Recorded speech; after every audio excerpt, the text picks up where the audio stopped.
Good morning, Mark. Hi, Ross King from Daybreak in the UK. Already. I'm going to write this. So if there's anything you want me to submit or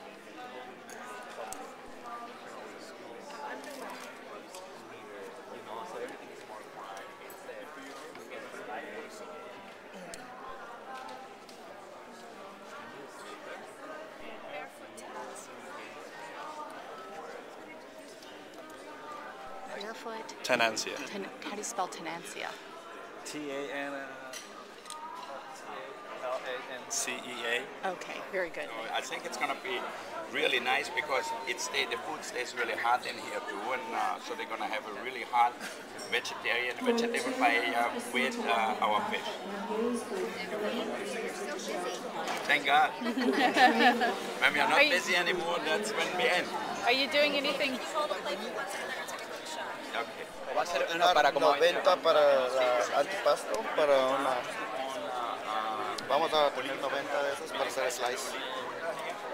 para servir con la ensalada. That she's making over there, that's the special drink for the actual tables, but this is the Imperial flagship of one that you're drinking there. So that's what the gold bottles are. Normally those are green. Okay. And those are gold. Because I know they introduced a new one last year. There was like, you know, they introduced it with the actual bottle. Right. Oh, let me ask Julia. Julia. Introduce a bottle. Not a bottle, right? Yeah, I remember last year you were talking about the introduction of a new vintage. Yes, yeah. That's right. Yes. 2003, which we serve on the tables during the meal for the Governor's Ball. Okay. And this year again we'll be serving Grand Vintage during the meal. And we've also created a new silver screen punch, which will be served from all the bars. Okay, so that's the name of it this year, the Silver Screen Punch. And, Yeah. and I'm sure you're not giving away your recipe, but... Yeah, absolutely. It's Oh, it right has it here, right and here. Katie can actually show you how it's made. Very good. Yeah. Okay, sounds good. I'll take a sip.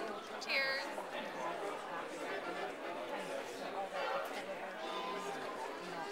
That is really good. I'll try it. Get her a dry version. Sure.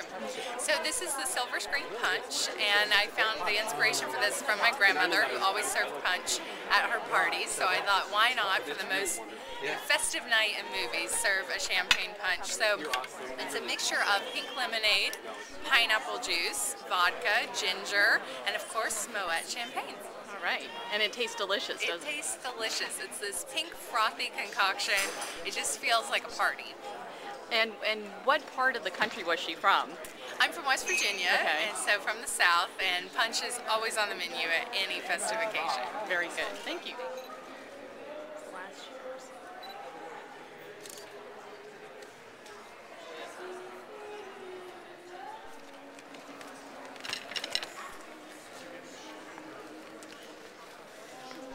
So this was Jeffrey Curlin. These are all his designs. He's an Oscar-nominated costume designer, as well as our ball chair. Okay. Yeah, so this is all him. And he did the ones last year as well, Yes, right? Because those were very cool. I remember that. Yeah, last year was our first year, and then everyone loved it so much that we decided to do it again. Bring them back. Yeah. Well, this has a very kind of tropical, like, I don't know, kind of going down to Rio type of look. What was, I mean, when is the decision made, like, how this is all going to kind of work together? Like, do they give you a theme? Well, they kind of all work together between Jeffrey and the Academy and Cheryl Chiquetto, who is the senior producer at Sequoia Productions. And they kind of just all sit down and work together, and visions and ideas and inspiration. A lot of it has come from these pictures. There's a tone to cut, and so they decided on it's not so much themes, it's more phases throughout the night, which is the classic, the Latin, and the swing. Okay. So they kind of, as going through those phases, they kind of have tied the costumes into it. So you have the classic, the cocktail waitress, and we actually have 15 beautiful cocktail waitresses straight passing Moet champagne in that dress. 15? Okay. And then we have 102 of Wolfgang Puck's waiters dressed in this coat, and they'll all just kind of be based around the center at the beginning. And so that's more of the classic part. And then we have the Latin part, which is these three costumes. The first one is actually a jacket that was designed for Tito Puente Jr. Right. And he is the Latin band leader. And Jeffrey actually dressed his father, Tito Puente Sr. in 1987. So it's really cool that he gets to do that again. Very cool. And this is the gown for the Latin, the female singer. And there's one of those. And then this is for the men in the Latin band, and there's 9 of those. Okay, very good. Who is the singer going to be? Her name is Yamila. Yamila? J. Yamila. Okay, It's Garrett's, but I'm not quite sure. Okay, I'll see if I can find it. Maybe here in the notes somewhere. Okay, very good. And so these are now being made, right? Yes, they're happening right now. Okay. And do they make them? Do they already know who the people are going to be? Because obviously the people are different sizes and stuff. Do they? Yeah. Well, I mean, what we do is, they have the idea for the